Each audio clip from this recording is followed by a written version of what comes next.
não parar, não precipitar e não retroceder. Então dizer para esse cara, sabe quando nós vamos parar?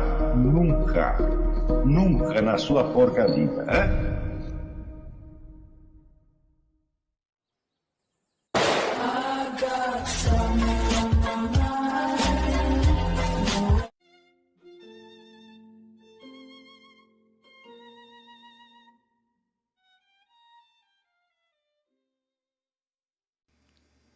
E aí pessoal, tranquilo?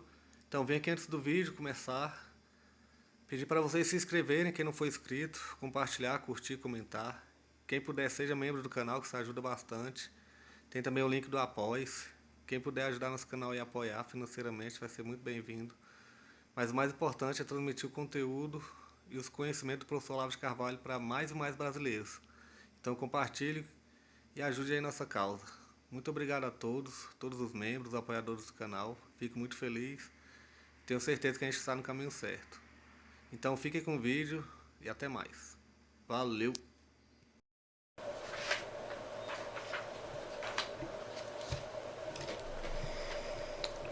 Esse aqui é um trecho do livro Autoridade Espiritual e Poder Temporal. Um dos trechos que eu considero mais fortes do René Guénon, onde ele vai, partindo dessa ideia do princípio universal, isso era o fundamento da ciência do simbolismo e do comparativismo. Eu peguei aqui na internet, toda a minha biblioteca está num depósito, eu não tenho acesso aos livros, então às vezes quando preciso de algum texto eu tenho que achá-lo na internet. E só achei esse texto numa tradução espanhola horrorosa. Então eu vou traduzir para o português. Tudo o que é, sob qualquer modo que seja, participa necessariamente dos princípios universais. Bom, não tem como escapar, você pode pensar o quanto você queira. Se existem princípios universais, eles são universais e tudo que está dentro deles participa deles. E nada é, senão por participação nesses princípios.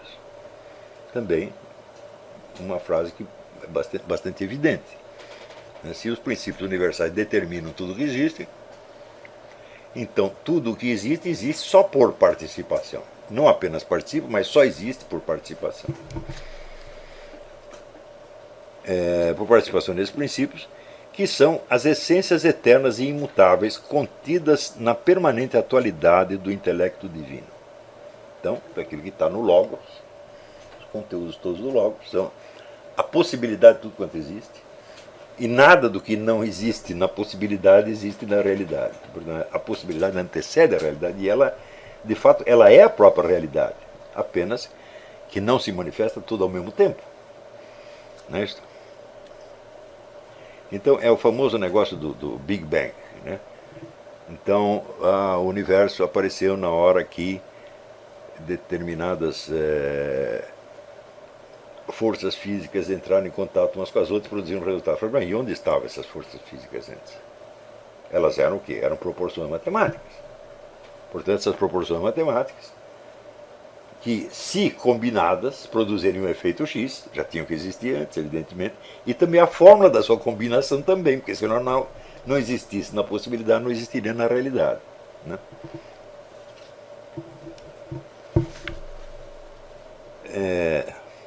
Por conseguinte, pode-se dizer que todas as coisas, por contingentes que sejam em si mesmas, traduzem ou representam os princípios à sua maneira e segundo a sua ordem de existência. Existem várias ordens, níveis ou planos diferentes de existência.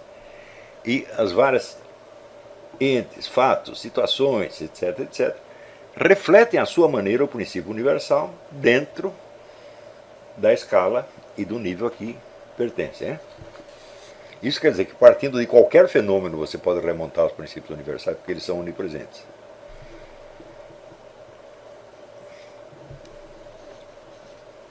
Pois, de outro modo, não seriam mais do que um puro nada. Quer dizer que, se eles só existem por participação dos princípios universais, então se não tivesse a participação, eles não seriam nada. Assim, de uma ordem à outra, todas as coisas se encadeiam e se correspondem para concorrer à harmonia universal e total. Essa harmonia, portanto, só existe no plano da totalidade, não é nem da totalidade cósmica, porque ele está falando de uma coisa que está infinitamente além do cosmos. O cosmos, presentemente existente, só manifesta uma parte das possibilidades. Mas, na mente de Deus, no Logos, você tem todo o sistema articulado de todas as possibilidades.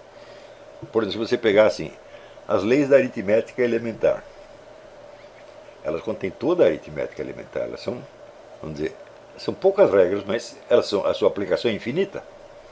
Não é isso? Na medida que você tem a série dos números, não termina mais.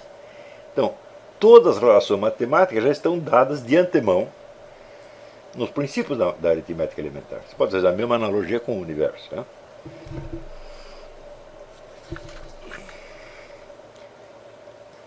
Guénon não foi o primeiro a explicar isso. Isso está explicado claramente nas doutrinas hindus e está explicado em Leibniz também. Pois a harmonia, como já o indicamos, não é nada mais que o reflexo da unidade principal na multiplicidade do mundo manifestado. E é essa correspondência que é o verdadeiro fundamento do simbolismo. Você vê, então, simbolismo, segundo Guénon, tal como Guénon e Schwung, toda a escola perennialista entende, não tem nada a ver com figura de linguagem, não tem nada a ver com alegorias, com metáforas, etc, etc. Não. O simbolismo é uma propriedade das coisas. O mundo é um tecido de símbolos, porque todas as coisas se correspondem, de algum modo, pela sua conexão com os princípios universais. Quer dizer, que um representa o princípio universal de uma maneira, outro de outra, então eles estão conectados em cima de alguma maneira. Ainda que a inteligência humana não consiga captar todas as correspondências. Mas sempre que você procurar correspondência, ela vai existir.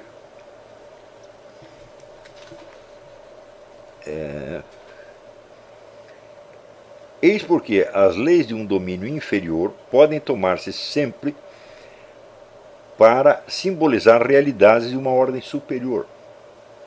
Como, por exemplo, você vê no simbolismo medieval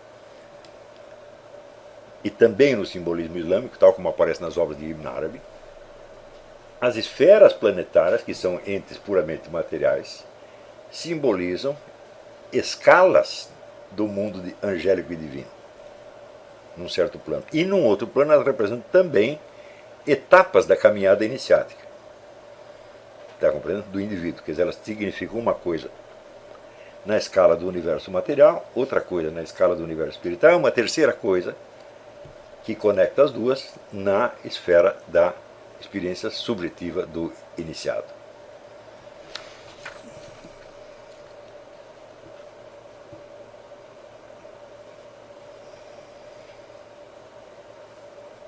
Então eu repeti aqui. Eis porque as leis de um domínio inferior podem tomar-se sempre para simbolizar as realidades de uma ordem superior. Ordem na qual tem a sua razão profunda. Quer dizer, você só vai entender as leis da esfera inferior se você compreender o fundamento delas num nível superior. E assim por diante. Muito bem. Isso aqui para dar uma ideia do que nós... aonde leva essa noção do, vamos dizer, do princípio universal. Então, o fato de que essa verdade seja essencialmente a mesma em todas as tradições indica que existe uma percepção normal da estrutura básica da realidade comum a todos os homens de qualquer época ou cultura. Se não existisse isso, tudo que Guénon está falando seria ininteligível. Portanto, isso não é uma doutrina, isso é como se fosse aquilo aquilo no qual todos, sempre, em toda parte, sempre acreditaram. Isso quer dizer, são verdades universais que são acessíveis de algum modo aos seres humanos. Claro que diferenciando as suas, vamos dizer, o nível de conscientização clara disso é muito diferente de ser humano para ser humano, mas de fato todos percebem assim.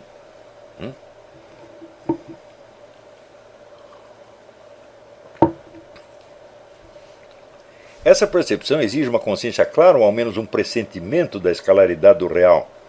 Tanto é assim, você vê que esses mesmos simbolismos, com a mesma função dentro dessa correlação entre planos e realidade, aparece nas doutrinas metafísicas, aparece na arquitetura sacra, aparece no simbolismo natural, animais e plantas e acidentes geográficos, e aparece no folclore, nas lendas populares, contos de fadas, etc, etc, etc. Entendeu? Isso também quer dizer que esses contos de fada só podem ser compreendidos efetivamente neste nível, não no nível psicanalítico ou outra coisa.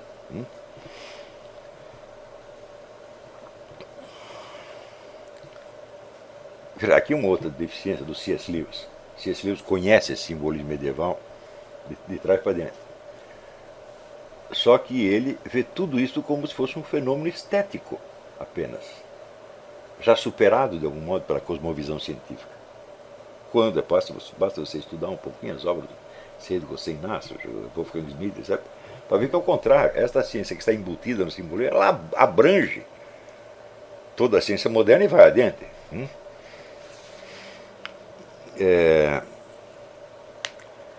Uma percepção, ou menos um pressentimento da escalaridade do real, isso é, das distinções entre diferentes planos ou níveis de realidade, desde os objetos sensíveis da percepção imediata até a realidade última, o princípio absoluto, eterno, imutável, infinito, passando por uma série de graus intermediários, histórico, terrestre, cósmico, angélico, etc, etc, etc. A perfeita submissão da subjetividade humana a essa estrutura está subentendida em todas as religiões, em todas as tradições, como uma condício sine qua non da vida religiosa e mais ainda da realização espiritual. Sua negação, mutilação ou alteração é a raiz de todos os erros e desvarios da humanidade. Quer dizer, uma ruptura entre a subjetividade e a estrutura do real. É por isso que Fritjof Schromm propõe uma distinção entre heresia essencial e heresia acidental. A palavra heresia vem de uma raiz grega que tem as acepções de escolher e decidir. Um heresiarca é alguém que, por vontade própria, escolhe da verdade total as partes que lhe interessam e ignora as outras. Quer dizer, mutila a realidade, né? Heresia acidental, segundo Schromm, é a negação, mutilação ou alteração dos cânones de uma tradição em particular. Como, por exemplo, o monofisismo na cristandade, a teoria de que Jesus tinha só natureza divina, não a humana. Ou o associacionismo no Islã, associar Deus a outros seres. O homem foi decapitado por causa disso. Heresia essencial é a negação, mutilação, alteração da própria estrutura da realidade. Um erro, portanto, que seria condenado não apenas por esta ou aquela tradição em particular, mas por todas elas. O materialismo ou o relativismo, por exemplo. O materialismo e o relativismo é absolutamente incompatível com isso aqui. Então, isso quer dizer que, do ponto de vista ou do judaísmo, ou do hinduísmo, ou do cristianismo, o materialismo e o relativismo são inaceitáveis. Né? Tudo isso está muito bem, mas há um problema lógico. Se a metafísica é comum a todas as tradições, como pode ser o topo e a suprema perfeição de cada uma delas? Porque se você não pode misturar as religiões, você só tem que seguir uma em particular. Mas dentro dela, você vai encontrar a dimensão esotérica, e subindo pela escalada esotérica, você chega até a realidade primeira, ou última. Né? Por definição, a perfeição de uma espécie não pode estar no seu gênero. Aqui existe um gênero que abarca todas as religiões, que é a religião primordial, a revelação primordial. E daí elas saem como galhos, como ramos. Né? Então, a revelação primordial está para as várias religiões, como o gênero está para a espécie. Mas, por definição, a perfeição de uma espécie não pode estar no seu gênero, tem de estar na sua diferença específica. A perfeição do leão e da pulga não pode residir no simples fato de que ambos são animais.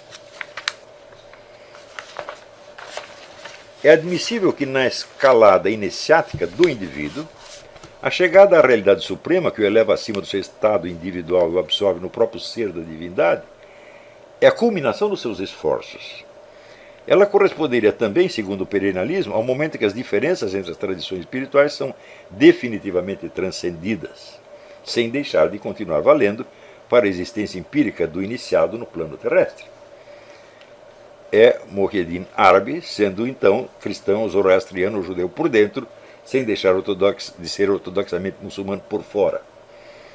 Mas por isso mesmo, a metafísica só pode ser a culminação das tradições enquanto tais, se aceitarmos uma indistinção entre a ordem do ser e a ordem do conhecer, que, segundo ensinava Aristóteles, são inversas. E a primeira coisa na ordem causal é a última que o intelecto humano apreende, a partir, vamos dizer, dos fenômenos observáveis. Né? O topo da escalada iniciática não pode ser ao mesmo tempo a culminação das religiões, porque, sendo comum a todas elas, é apenas o gênero a que pertencem e não a suprema perfeição específica de cada uma. Mais razoável seria supor que a tradição primordial é a base comum, não só a todas as tradições espirituais, mas a todas as culturas e, no fim das contas, ao núcleo da inteligência sã presente em todos os seres humanos. Partindo dessa base, ou origem, as várias tradições se desenvolvem em direções diferentes, cada uma buscando refletir mais perfeitamente o princípio absoluto e dar aos homens os meios de retornar a ele.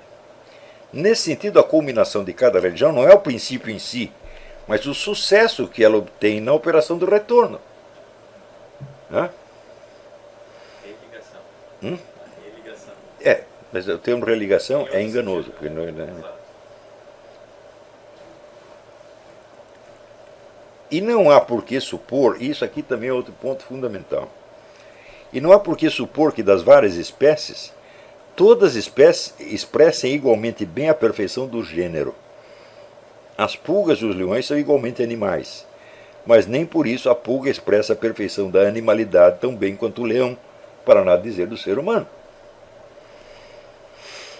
Schuon afirma que a pretensão de cada religião de ser melhor que as outras só se justifica pelo fato de que todas elas são legítimas, isto é, refletem a seu modo a tradição primordial.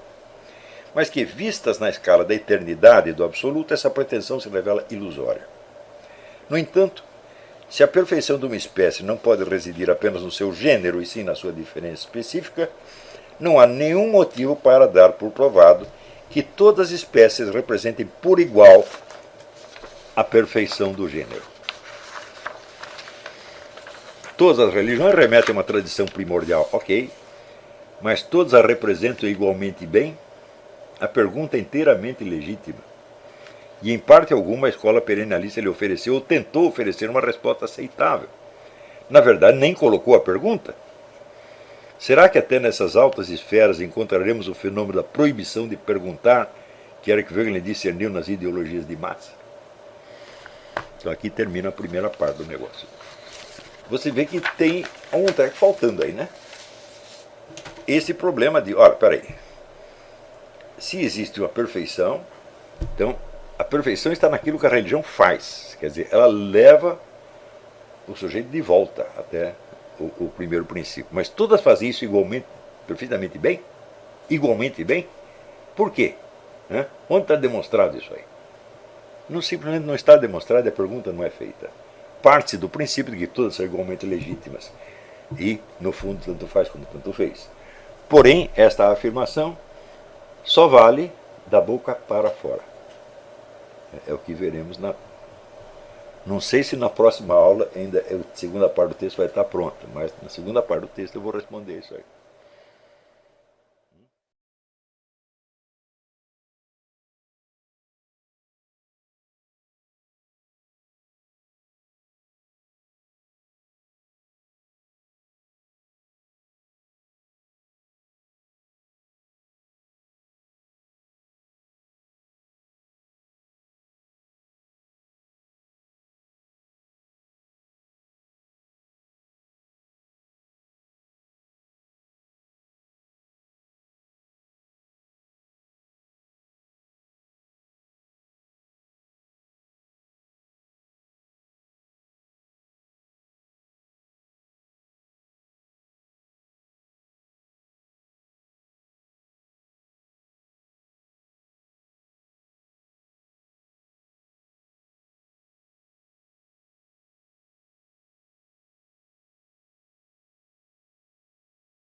Chegamos a mais um final de uma aula, de um vídeo.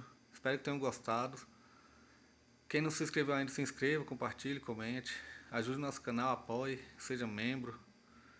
E ajude o nosso canal a chegar a cada dia a mais brasileiros que precisam muito do conhecimento do professor Olavo de Carvalho. Então é isso aí, fique com Deus, até o próximo. Valeu! Então é isso aí, pessoal. Que é o nosso canal. Que são alguns livros que eu já li. A maioria foi doação, mas alguns eu adquiri, professor Olavo de Carvalho. Alguns livros se perderam aí que eu emprestei. Professor Alexandre Costa. A Bíblia Sagrada. 10 lições sobre Karl Marx. Indico a não ler esse livro, que é muito ruim mesmo. Alguns pensadores aqui que realmente, como o professor Olavo de Carvalho disse, não são pensadores. Valeu, tamo junto aí. Apoie nosso canal, seja membro.